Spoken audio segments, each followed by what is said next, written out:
Bonjour à tous et bienvenue dans cette vidéo. Installez-vous, prenez place. Aujourd'hui, on va parler de Troupe des clowns. On va parler un petit peu de ce deck-là. C'est un deck que j'ai découvert dès sa sortie. J'avais réuni les cartes, j'avais pas vraiment joué le deck parce que voilà, j'ai pas eu trop l'occasion de jouer. Puis je suis complètement débutant dans Yu-Gi-Oh! Donc voilà, mais j'ai bien envie de commencer par ce deck là, j'ai bien envie de vous en parler, donc voilà, j'espère que ça vous plaira. N'hésitez pas à vous abonner et à commenter la vidéo, dire ce que vous en avez pensé, c'est important, et surtout dire comment je peux m'améliorer parce que c'est une grande première pour moi, et donc voilà, donc n'hésitez pas à ce niveau là. C'est un deck qui est vachement intéressant parce qu'il est splashable, du coup tu peux essayer d'inventer pas mal de choses. Moi personnellement je vais juste me contenter de ce qui se fait et essayer de voir un petit peu les forces, les faiblesses du deck. Par contre, on parlera pas de tout ce qui est compétitif, tout ça, moi j'y connais pas suffisamment. Troupe des clowns, c'est un deck qui est basé sur l'invocation sacrifice. Ce qu'il y a de bien avec ce deck, ce qui est vraiment génial, c'est que du coup, on a tous les types de monstres. On a du rituel, du fusion, de la synchro, de l'Xyz. Et donc ça vraiment c'est vraiment bien pour apprendre un petit peu toutes les mécaniques d'invocation. Pour le coup c'est top, c'est parfait. Mais au niveau des monstres dans le main deck, il n'y en a pas beaucoup, il y en a deux. Donc le premier c'est le boss monster, c'est Bianca. Donc elle va avoir deux effets. Le premier effet c'est tu pioches un nombre de cartes égal au nombre de monstres que tu as sacrifié pour son invocation. Donc ça c'est quand même assez fort, hein, c'est fou quand même. Pour le card advantage c'est quand même pas mal. Et ensuite, deuxième effet, c'est tu annules un nombre de cartes égal au nombre de monstres que tu as sacrifié pour l'invoquer. Donc si tu sacrifies deux monstres, tu peux annuler deux effets de monstres ou deux effets de cartes, en gros. Elle a deux intérêts cette carte, qui peut être utilisée pour en breaker en fait. Ensuite, elle a un effet pendant la tour adverse qui est de pouvoir invoquer un monstre par sacrifice. Agrémenter ce deck avec certaines cartes comme comment il s'appelle, je me souviens plus, mais démon de la vanité, je crois que c'est ça. Ce qui peut bloquer l'adversaire en fait si tu arrives à la- à l'invoquer pendant le tour adverse. Deuxième c'est Flair, c'est le monstre rituel. L'effet de Flair peut révéler la carte depuis ta main et d'ajouter une carte équipe de clown de votre deck à votre main. Puis après, tu défausses une carte de ta main. Pas une carte morte à la main comme on peut avoir l'habitude d'avoir pour les monstres rituels qui sont vraiment bah, des cartes inutiles en main la plupart du temps. Mais elle, pour le coup, pas du tout. Ça peut être un starter. Et ensuite, elle a un effet comme les autres. Quand elle est sacrifiée, soit tu mélanges tous les terrains et les cimetières dans les decks. Et ensuite, son deuxième effet, c'est tu changes un monstre. Tu changes un monstre d'attaque par exemple ou de défense, tu le passes face verso, que ce soit un des tiens ou une des cartes adverses. On va continuer au niveau des monstres extra. Donc ils ont tous le même fonctionnement, c'est-à-dire que comme les autres, les effets s'activent une fois qu'ils sont sacrifiés. Le fusion, quand il est sacrifié, tu peux renvoyer tous les fusions du terrain et du deck, enfin et du cimetière dans l'extra deck. Pareil pour l'Xyz, ça va être tous les monstres Xyz, les synchros, tous les monstres synchros, et les liens, tous les monstres liens. Ce qui est quand même fou, c'est-à-dire qu'en go second, tu peux t'adapter en fonction du deck en face et sacrifier ce qui domine le terrain adverse, quoi. Donc si c'est des fusions, tu sacrifies fusion, tu dis bah je renvoie tout dans le deck, ce qui est quand même pas mal. Et ensuite le deuxième effet, donc pour Diablo, tu vas pouvoir poser une piège. Pour démon, tu vas pouvoir poser une magie. Pour Météore, tu vas pouvoir récupérer une carte du cimetière. Et pour Dristy, les deux joueurs vont pouvoir mettre leurs mains dans le deck et repiocher le même nombre de cartes. Au niveau des magies, on va commencer par la répétition. La répétition qui te dit de sacrifier une carte depuis la main ou terrain, ajouter un Bianca et une magie, n'importe laquelle, depuis ton deck à la main. Il y a un coût quand même, c'est tu dois sacrifier un monstre depuis ta main ou terrain. Voilà. Donc ça peut être pas mal si tu as déjà un monstre. En fait, on voit pas très bien là. Là, je vais plutôt mettre ici. Voilà. Donc ça peut être pas mal si tu as déjà un monstre sur le terrain. Tu vas pouvoir le sacrifier, trigger son effet et en même temps aller chercher tes 2 cartes. Sinon, bah, tu vas devoir sacrifier une carte de ta main.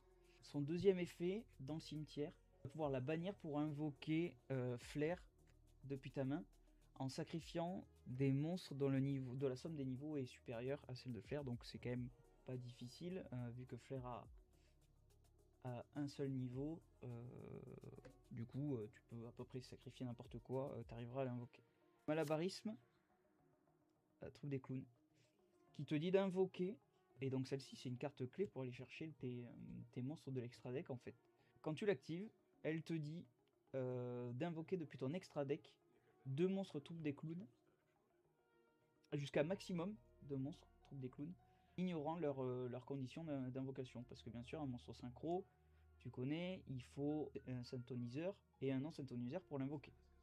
Sauf que là, pour le coup, bah, tu vas pouvoir l'invoquer avec cette carte sans être obligé de passer par sa condition d'invocation. Et ça, c'est la même chose pour les 4. Il y a un lock quand même. Jusqu'à la fin de ton tour, tu vas pas pouvoir activer des effets de monstres invoqués spécialement depuis le deck et l'extra deck. On va dire c'est un petit peu normal. Quant à la puissance de la carte, si t'as pas un minimum de lock, c'est un peu gratuit quoi. Elle a un deuxième effet, mais du coup c'est le tour où tu as activé cette carte, tu pourras pas activer son deuxième effet dans le cimetière, donc ce sera au troisième tour quand ça reviendra à toi. Tu pourras bannir cette carte, sacrifier un monstre depuis ta main ou terrain, et tu vas pouvoir cibler une carte sur le terrain, la renvoyer à la main. Donc tu vas pouvoir sacrifier un de tes cartes pour trigger tes effets, et renvoyer une carte de l'adversaire à la main, ou une de tes cartes à toi à la main.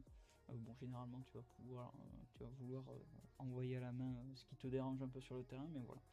Par contre, tu pourras pas utiliser les 2 effets. C'est-à-dire que dans le même tour, si tu en pioches un second exemplaire, tu pourras pas la réactiver pour invoquer tes 2 monstres. Donc c'est soit l'un, soit l'autre. Ce sera à toi de choisir. Prestation matinale. Ça, c'est la carte magique continue. Pendant ta main phase, quand tu l'actives, tu vas pouvoir invoquer un monstre troupe des clowns depuis ton deck ou extra deck. En ignorant ses conditions d'invocation. Donc ça c'est pour le premier effet. La lock est exactement la même que Malabarisme, c'est-à-dire qu'après son activation, tu pourras pas activer des effets de monstres invoqués spécialement depuis le deck ou l'extra deck. Voilà, jusqu'à ta end phase. Et ensuite, à ta end phase, son deuxième effet qui est vachement cool va s'activer, c'est que tu vas pouvoir piocher un nombre de cartes égal au nombre de monstres différents que tu as sacrifiés. Donc lien, synchro, Xyz, fusion et rituel. Et pendule aussi. Par exemple, si tu as sacrifié les 4, tu vas pouvoir piocher 4 et poser une carte magie ou piège de ta main face cachée. Donc tu vas pouvoir utiliser cet effet à la fin de ton tour, quand tu auras fait ton full board. En fait, à la fin de ton tour, quand tu auras sacrifié peut-être 3 ou 2 types différents, tu vas piocher 2 cartes, poser une carte, et du coup c'est en gros c'est draw assez facile quoi, entre Bianca et puis prestation matinale. Tu pioches quand même assez facilement. Tu peux piocher 4 cartes très facilement quoi. C'est-à-dire que tu actives ta malabarisme, tu invoques 2, tu sacrifies pour invoquer Bianca. Bianca va déjà te faire piocher 2 parce que tu as sacrifié 2 phases. Comme tu auras sacrifié 2 différents, tu vas pouvoir piocher 2 et poser 1. Donc ça c'était pour les magies. On va les mettre ici. Ensuite tu as les pièges. Nouveau visage troupe des clowns, ça c'est la piège continue. Stand-by phase, tu vas pouvoir mélanger 3 cartes troupe des clowns depuis ton cimetière ou depuis le bannissement. Tu vas pouvoir mélanger dans ton deck et piocher 1. Ensuite, deuxième effet, pouvoir cibler un nombre de cartes magie piège sur le terrain inférieur ou égal au nombre de monstres que tu as sacrifiés. Et tu vas pouvoir les détruire, tout simplement. Donc par exemple, admettons pendant le tour adverse, tu as Bianca, et pendant ton tour adverse, tu as réussi à activer Malabarisme, tu as invoqué 2 en plus. Du coup, tac, tac, là on la voit pas, donc ici. Tu vas pouvoir effet Bianca, sacrifier 2 pour l'invoquer. Trigger son effet, du coup tu as sacrifié 2, tu as la possibilité de cibler 2 cartes adverses et les détruire. Son dernier effet, si tu l'as en main que tu fais effet flair, que tu détruis cette carte, comme elle n'a pas été posée sur le terrain avant d'être détruite, tu vas pouvoir la poser sur le terrain, face recto. Donc directement activé. Donc ça c'est quand même assez pratique. Au lieu de sacrifier Flair elle-même pour pouvoir activer son effet, bah, si tu as les deux en main, tu vas pouvoir sacrifier nouveau visage. Et puis elle va se réinvoquer. Normalement c'est ça. Hein. Dernier piège, prestation vespérale. Possibilité d'activer un de ces deux effets. Premier effet, t'invoques spécialement 2 monstres de clown depuis ton deck ou extra deck en ignorant les conditions d'invocation. Ensuite, deuxième effet, tu peux ajouter une troupe des clowns depuis ton deck à ta main. Donc, soit Flair, soit Bianca. Donc ça, c'est ses effets à l'activation. Elle a un deuxième effet au cimetière. Quand tu la bannis, tu peux invoquer par sacrifice un Bianca. L'idée, c'est, tu actives cette carte, tu invoques 2, elle s'est envoyée au cimetière et ensuite bah, tu peux la bannir pour invoquer Bianca si t'as pas déjà Bianca sur le terrain. Voilà un petit peu pour les cartes clown qui sont vraiment très très cool. Genre c'est vraiment un archétype qui m'attire parce que c'est une mécanique de sacrifice. Tu peux l'associer avec pas mal d'archétypes. Tu peux jouer seul. Enfin voilà, t'as quand même beaucoup de possibilités. Donc ouais, moi je vais quand même passer un peu de temps dessus, à le jouer, à le travailler. Pourquoi pas en tournoi, je sais pas, je suis pas quelqu'un qui fait énormément de tournois, mais ça peut être l'occasion de faire un tournoi et tester ce deck. Donc voilà, le deck est super joli, vraiment. Bianca, elle est quand même magnifique, donc pour le coup, il n'y a rien à dire. Cet archétype vraiment me plaît. Au niveau des combos, au niveau du combo, tu déclares Flair depuis ta main pour aller chercher répétition de ton deck à ta main. Et ensuite, il va falloir que tu détruises une carte. Donc, tu vas sacrifier nouveau visage, par exemple. Ou une autre, n'importe. Mais si tu as nouveau visage, pour le coup, tu peux le faire avec elle. Parce que du coup, comme elle a été sacrifiée, tu vas pouvoir la poser face recto sur le terrain directement. Vu que tu l'as sacrifiée, mais pas depuis le terrain. Tu l'as sacrifiée depuis ta main ou directement de ton deck. Donc, elle peut se poser. Tu vas activer répétition de la troupe de clown. Tu vas sacrifier Flair. Et ensuite, tu vas aller chercher malabarisme. Et Bianca. Tu vas activer malabarisme, tu vas vouloir aller invoquer démon et diablo. Et ensuite, tu vas vouloir les sacrifier pour invoquer Bianca. Tac, ici, Bianca. On la voit à peu près. Voilà. Du coup, tu vas pouvoir faire effet chaîne 1, chaîne 2, chaîne 3. Donc, démon va pouvoir te poser une magie. Diablo va pouvoir te poser une piège. Voilà. Et ensuite, Bianca va pouvoir te faire piocher 2 cartes. Voilà. Tu vas pouvoir activer ta prestation. La prestation, elle va te dire que à la fin de ton tour, tu vas pouvoir piocher un nombre de cartes égal au nombre de monstres que tu as sacrifié. Donc là, pour le coup, eh ben, on est bien à 2. Donc tu vas pouvoir piocher 2 cartes de plus et poser une carte. Voilà. Donc ça, ce sera la fin. Bon, là, pour le coup, c'est rien, mais c'est juste un exemple. Hein. Mais bon, on se doute que tu pioches une magie ou une piège. Et si tu n'en as pas, du coup, ce sera peut-être important d'en garder une et de la poser grâce à l'effet de cette carte. Ça, ce sera la fin de ton tour. Et ensuite, bah, du coup, tu as quand même pas mal de... Tu auras pioché 3 cartes. Donc ça, c'est à partir d'une carte. Hein. Ça, c'est un petit peu le combo que tu peux faire à partir de 2 cartes, en réalité. Mais voilà, donc du coup, tu as 3 autres cartes derrière qui peuvent te faire renforcer ce board. Mais voilà. Du coup, tu as pas mal d'interactions. Donc ça, c'est une inconnue. Mais du coup, tu auras quand même pas mal d'interactions. Tu auras prestation qui peut du coup te faire invoquer 2 pendant le tour adverse. Et ensuite, en le sacrifiant, tu vas pouvoir invoquer une Bianca si par exemple tu as pioché une deuxième Bianca. Enfin voilà, tu as compris l'idée.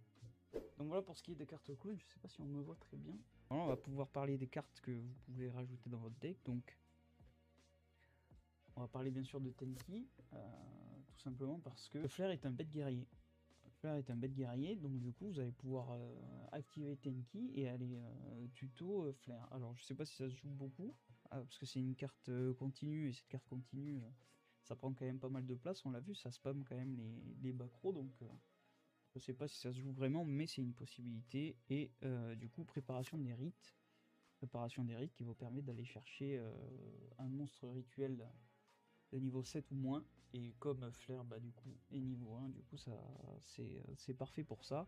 Donc voilà, c'est à peu près tout. On va pouvoir commencer à parler des cartes qui peuvent se marier sur le sacrifice, et on connaît un petit peu certains archétypes qui aiment bien les sacrifices. Bon, Mitsurugi, je vais le mettre ici. Donc c'est une possibilité de jouer avec Mitsurugi.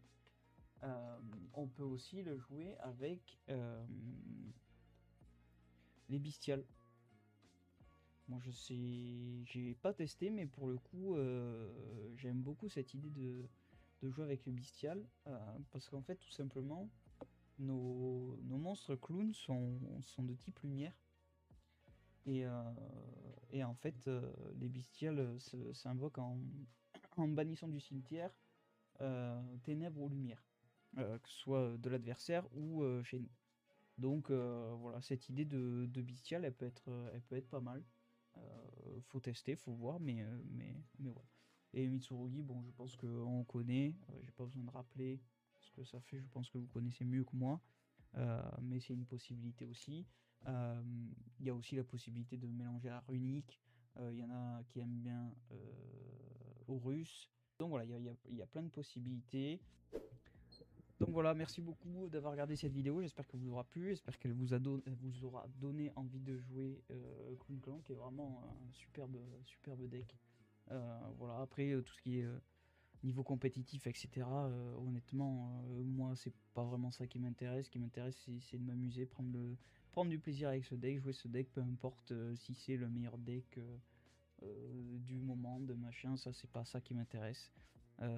Voilà, c'est avant tout un jeu et il faut prendre du plaisir, et pour le coup je prends beaucoup de plaisir à jouer ce deck, donc voilà, j'espère que ça vous aura aussi donné l'envie de le jouer, et j'espère que vous allez prendre autant de plaisir que moi à le jouer, parce que vraiment c'est vraiment un très bon deck.